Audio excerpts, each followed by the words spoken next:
नमस्कार दोस्तों, knowledge junction में आपका स्वागत है। यह विलेज सोसाइटी एंड डेवलपमेंट की सेकंड वीडियो है। इस लेक्चर में हम केंद्र एवं राज्य सरकारों द्वारा चल रही योजनाओं के बारे में जानेंगे। वीडियो की पीडीएफ मेरे टेलीग्राम चैनल पर उपलब्ध है, जिसका लिंक नीचे डिस्क्रिप्शन में दिया गया है। आप वहां से हमारा टेलीग्राम चैनल पर जाकर पीडीएफ को डाउनलोड कर सकते हैं।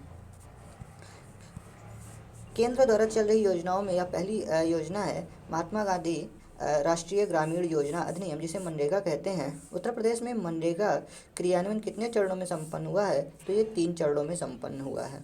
इस योजना का प्रारंभ में प्रथम चरण जो है 2 फरवरी 2006 से 22 जनपदों में, दूसरा चरण 15 मई 2007 से 17 जनपदों में और तीसरा चरण 1 अप्रैल 2008 से सभी जनपदों में लागू हो गया है। इस योजना के अंतर्गत केंद्र और राज्य सरकारों का अंश जो है वो 75 और 25% है। इस योजना का उद्देश्य क्या है? एक वित्त वर्ष में कम से कम 100 दिनों का गारंटी युक्त मजदूरी रोजगार उपलब्ध कराना है। अब दूसरी योजना हो जाएगी राष्ट्रीय ग्रामीण आजीविका मिशन। ग्रामीण क्षेत्रों में निर्धनता निवारण के लिए राष्ट्रीय ग्रामीण आजीविका मिशन की शुरुआत केंद्र सरकार ने कब की? 3 जून 2011 को की। राष्ट्रीय ग्रामीण आजीविका मिशन की शुरुआत केंद्र और राज्य सरकार ने कहाँ से की है? तो राजस्थान के बसवाड़ा जिले से की है। राष्ट्रीय ग्रामीण आजीविका मिशन का उद्देश्य क्या है? इस मिशन का उद्देश्य है 2024-25 तक सभी ग्रामीण परिवारों को संगठित करना और उन्हें तब तक संपोषित करना और सहायता देना जब तक वे दयनीय गरीबी स्तर से ऊपर नहीं उठ जाते। तीसरा हो जाएगा प्रधानमंत्री ग्राम सड़क योजना। प्रधानमंत्री ग्राम सड़क योजना का क्रियान्वयन पूर्णतः केंद्र पोषित योजना के रूप में प्रदेश में कब से लागू है? तो 25 दिसंबर 2012 से। वित्त वर्ष 2015-16 में भारत सरकार द्वारा फंडिंग पैटर्न में क्या बदलाव किया गया है? तो प्रधानमंत्री सड़क योजना में केंद्रांश 60% तथा राज्यांश 40% कर दिया गया है। प्रधानमंत्री आदर्श ग्राम योजना। प्रधानमंत्री आदर्श ग्राम योजना कब से आरंभ है? तो 2015-16 से। प्रधानमंत्री आदर्श ग्राम योजना किसके द्वारा वित्त पोषित है? तो ये केंद्र सरकार द्वारा वित्त पोषित है। स्वजल धारा कार्यक्रम। स्वजल धारा कार्यक्रम की शुरुआत केंद्र सरकार ने कब से की है? तो दिसंबर 2002 से की है। ग्राम पंचायतों के माध्यम से लागू किए जाने वाले इस कार्यक्रम के तहत गांववासियों को कुएं, बावड़ी बनाने व हैंडपंप लगाने की सुविधा प्रदान की गई है। इस योजना के लागत का कितने प्रतिशत गाँव वालों को वहन करना होता है? तो 10% जो है वहन करना होता है। जवाहर ग्राम समृद्धि योजना। जवाहर ग्राम समृद्धि योजना पूर्व में चल रही जवाहर रोजगार योजना का पुनर्गठित, सुव्यवस्थित और व्यापक रूप है। यह योजना 1 अप्रैल 1999 से जो है लागू हुई है।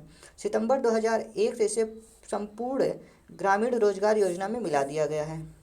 इस योजना का प्राथमिक उद्देश्य ग्रामीण क्षेत्रों में बेरोजगार एवं अल्प बेरोजगार व्यक्तियों के लिए लाभकारी रोजगार अवसरों का सृजन करना है। प्रधानमंत्री कौशल विकास योजना। प्रधानमंत्री कौशल विकास योजना की शुरुआत जो है 21 मार्च 2015 को की गई।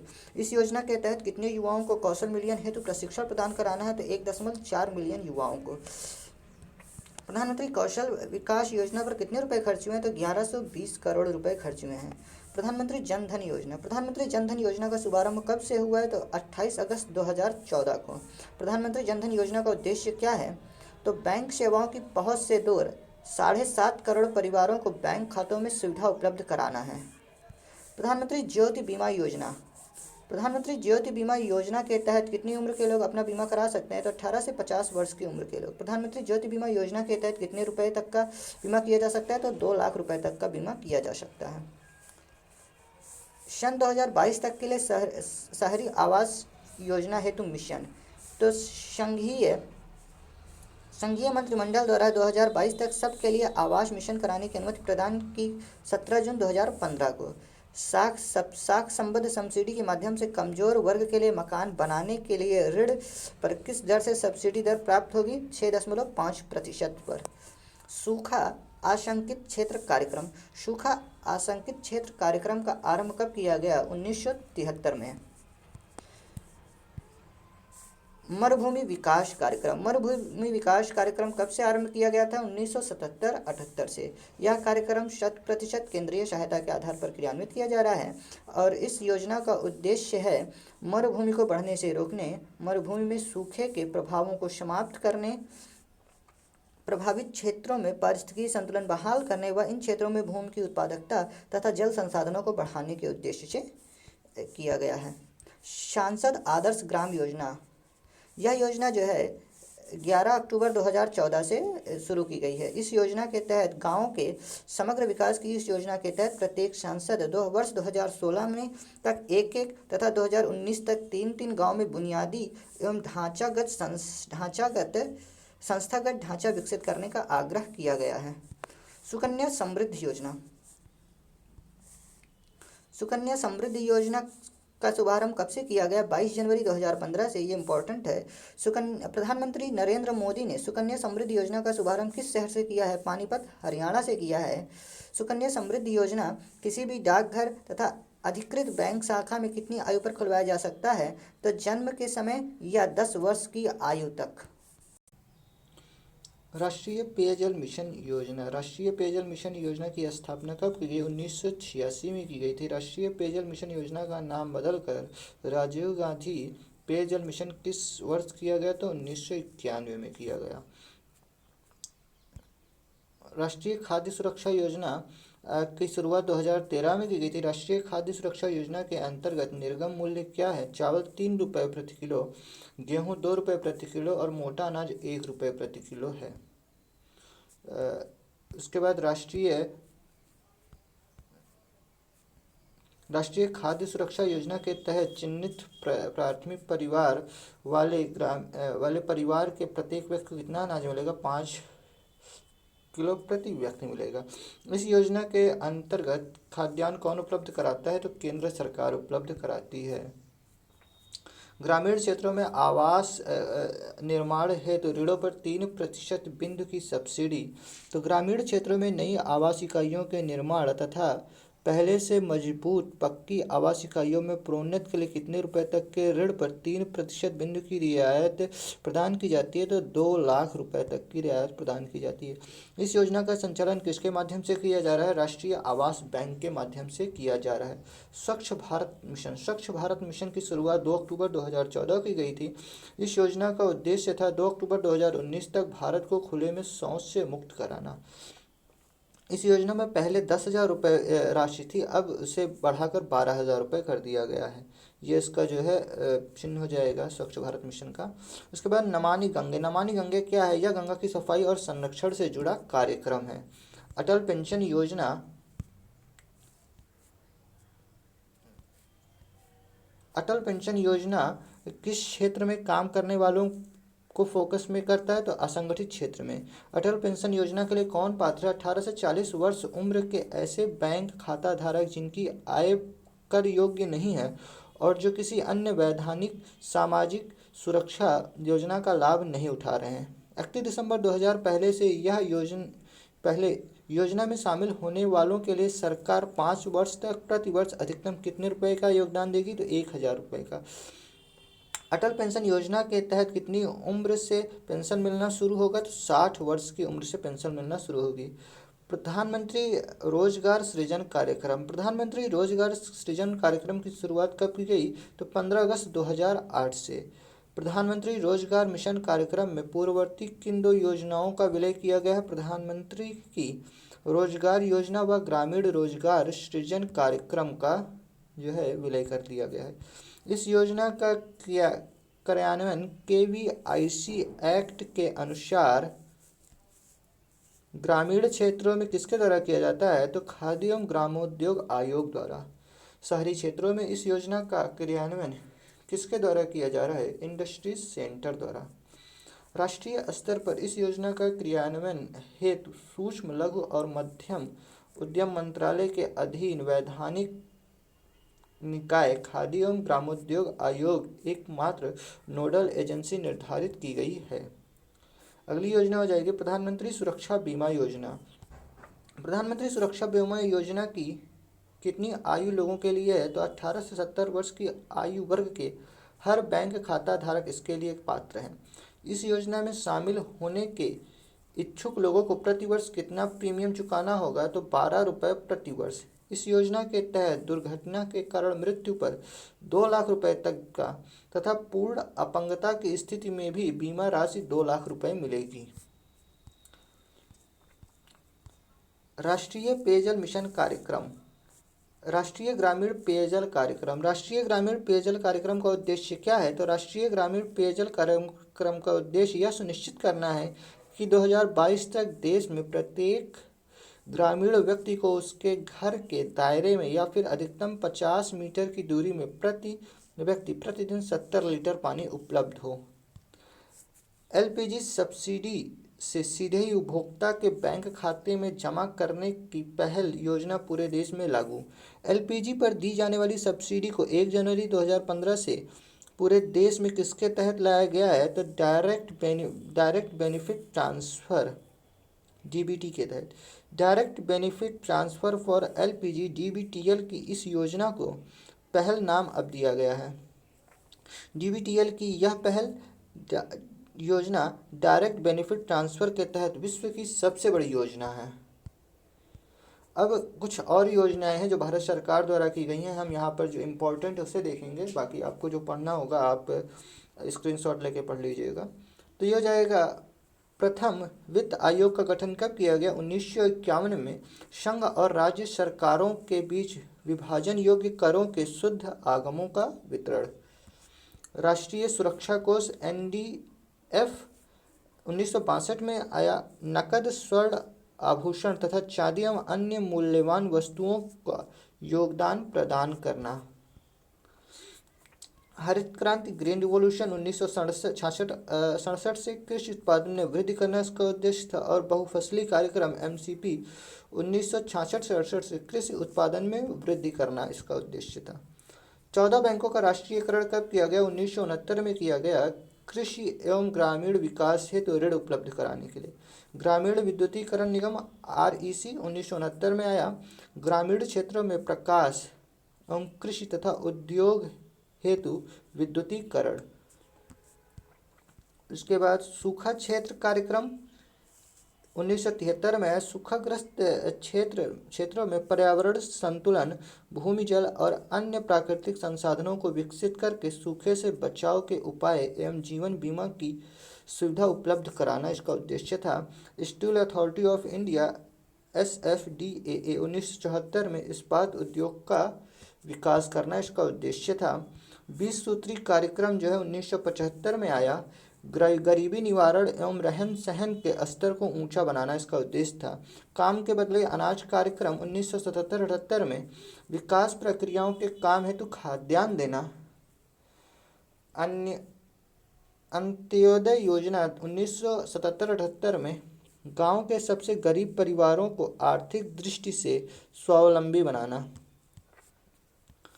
राष्ट्रीय ग्रामीण रोजगार योजना एनआरईपी 1980 में शुरू किया गया। ग्रामीण परिवारों को लाभकारी रोजगार के अवसर उपलब्ध कराना। ग्रामीण क्षेत्रों में महिला एवं बाल विकास कार्यक्रम DWCRA 1982 में से स्टार्ट किया गया। गरीबी की रेखा से नीचे गुजारा कर रहे ग्रामीण परिवारों की महिलाओं को स्वरोजगार के अवसर उपलब्ध कराना इसका उद्देश्य था। ग्रामीण भूमिहीन रोजगार गारंटी कार्यक्रम 1983 में स्टार्ट किया गया। भूमिहीन कृषकों एवं श्रमिकों को रोजगार उपलब्ध कराने हेतु। राष्ट्रीय ग्रामीण विकास कोष NFRD 1984 में स्टार्ट किए गए। दानकर्ता के घर में 100% की छूट तथा ग्रामीण विकास के परियोजना के लिए दान प्रदान करना। ग्रामीण जलपूर्ति कार्यक्रम 1986 में गांव में पेयजल व्यवस्था हेतु स्वरोजगार, वित्तीय तथा एवं तकनीकी सहयोग। प्रौढ़ शिक्षा कार्यक्रम ACP 1988 में शुरू किया गया था। ग्रामीण और शहरी अशिक्षित लोगों को शिक्षित करने हेतु इसे शुरू किया गया था। जवाहर रोजगार योजना JRY 1989 में ग्रामीण बेरोजगारों को स्वरोजगार देने हेतु। और फिर नेहरू रोजगार योजना 1989 में नगरीय क्षेत्रों के बेरोजगारों को रोजगार देने हेतु शुरू किया गया। उसके बाद महिला समृद्धि योजना MSY 1993 में ग्रामीण महिलाओं को डाकघर बचत खाते में धन जमा करने को प्रोत्साहित करना। बाल श्रम उन्मूलन योजना 1994 में स्टार्ट किया गया। खतरनाक उद्योगों में लगे बाल श्रमिकों को इन कार्यों से हटाकर स्कूल भेजना एवं वहीं रोजगार संबंधी प्रशिक्षण देना। ग्रामीण क्षेत्रों में सामूहिक जीवन बीमा योजना 1995 में शुरू किया गया। ग्रामीण क्षेत्रों के व्यक्तियों को कम लागत पर जीवन बीमा की सुविधा उपलब्ध कराना इसका उद्देश्य था।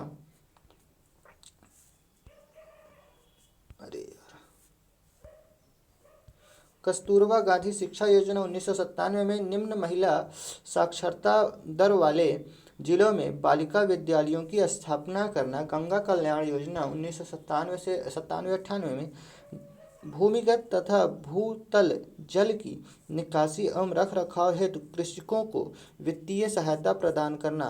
जवाहर समृद्धि योजना JGSY 1999 में गाँव में मांग आधारित सामुदायिक अवसंरचना का सृजन करना। स्वर्ण जयंती ग्राम स्वरोजगार योजना गरीबी उन्मूलन एवं रोजगार सृजन करने हेतु। अन्नपूर्णा योजना इसे 2000 में स्टार्ट किया गया था। वृद्ध नागरिकों को निःशुल्क अनाज प्रदान करना। अंत्योदय योजना 2000 में शुरू किया गया। निर्धनों को खाद्य सुरक्षा उपलब्ध कराना। प्रधानमंत्री ग्राम सड़क योजना हम पहले कर चुके हैं। जनश्री बीमा योजना 2000 में गरीबी रेखा से नीचे जीवन यापन करने वालों को बीमा सहायता देना। स्वजल धारा कार्यक्रम की शुरुआत 2000 में की गई थी, ग्रामीण क्षेत्रों में पेयजल की समस्या का समाधान करने के लिए। प्रधानमंत्री ग्रामोदय योजना 2000 से 2001 में आर्थिक सुधारों का लाभ समाज के सभी वर्गों तक पहुंचाना इस योजना का उद्देश्य था। महिला स्वरोजगार योजना 2001 में महिलाओं को आर्थिक रूप से स्वावलंबी बनाने के लिए महिला उद्यमियों के लिए बैंक ऋणों में आरक्षण की योजना। वर्ष 2001 में महिला उद्यमियों को सार्वजनिक बैंकों द्वारा अधिक मात्रा में एवं आसान शर्तों पर ऋण उपलब्ध कराना। राष्ट्रीय राजमार्ग योजना वर्ष 2001 में शुरू किया गया। देश में समुचित गुणवत्ता वाले राष्ट्रीय राजमार्गों को विकसित करने के साथ साथ बड़ी मात्रा में रोजगार के अवसर उपलब्ध कराना इस योजना का उद्देश्य था। राष्ट्रीय पोषाहार मिशन योजना वर्ष 2001 में शुरू किया गया। गरीबी रेखा के नीचे रहने वाले परिवारों की किशोरियों, गर्भवती तथा नवजात शिशुओं का पोषण करने वाली महिलाओं को रियायती दर पर नियमित रूप से खाद्यान्न उपलब्ध कराना इस योजना का उद्देश्य था। आश्रय बीमा योजना वर्ष 2001 में कम नौकरी छूट जाने के कारण प्रभावित कर्मचारियों को सुरक्षा प्रदान करना।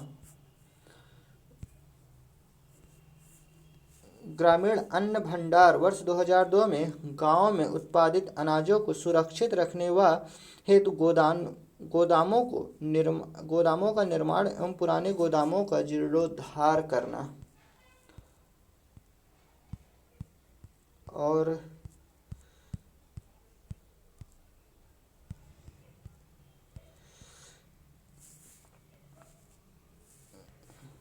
प्रधानमंत्री रोजगार योजना सृजन कार्यक्रम वर्ष 2008 में शुरू किया गया। सब्सिडी युक्त साख द्वारा रोजगार के अवसर का सृजन करना। धन लक्ष्मी योजना वर्ष 2008 में शुरू किया गया। महिला शिशुओं को समाज में उचित स्थान दिलाने के उद्देश्य से शिशु के जन्म से लेकर उसके विवाह तक विभिन्न अवसरों पर निश्चित राशि का हस्तांतरण करना। इंदिरा गांधी राष्ट्रीय विकलांगता पेंशन योजना 40% या अधिक विकलांगता वाले BPL विकलांगों को पेंशन की सुविधा प्रदान कराना। राजीव आवास योजना वर्ष 2011 में शुरू किया गया था। शहरों में मलिन बस्तियों में रह रहे निर्धनों के लिए संपत्ति के अधिकार के साथ आवास उपलब्ध कराने के इच्छुक राज्यों को केंद्र द्वारा वित्तीय सहायता उपलब्ध कराना इस योजना का उद्देश्य था। उसके बाद राष्ट्रीय ग्रामीण आजीविका मिशन 2011 में शुरू किया गया। ग्रामीण क्षेत्रों में निर्धनता निवारण ग्राम स्तर पर स्वयं सहायता समूहों को फेडरेशन के रूप में गठित कर उनके माध्यम से लाभप्रद स्वरोजगार के अवसर उपलब्ध कराकर उन्हें बेहतर जीवन यापन का अस्थायी आधार प्रदान करना राष्ट्रीय ग्रामीण आजीविका मिशन का उद्देश्य था। आज की लेक्चर यहाँ समाप्त होती है। हम और भी योजनाओं के बारे में अगले वीडियो में चर्चा करेंगे। वीडियो अगर पसंद आई हो तो वीडियो को लाइक करें, सब्सक्राइब करें चैनल को और अपने दोस्तों में इसे शेयर करें। वीडियो देखने के लिए धन्यवाद।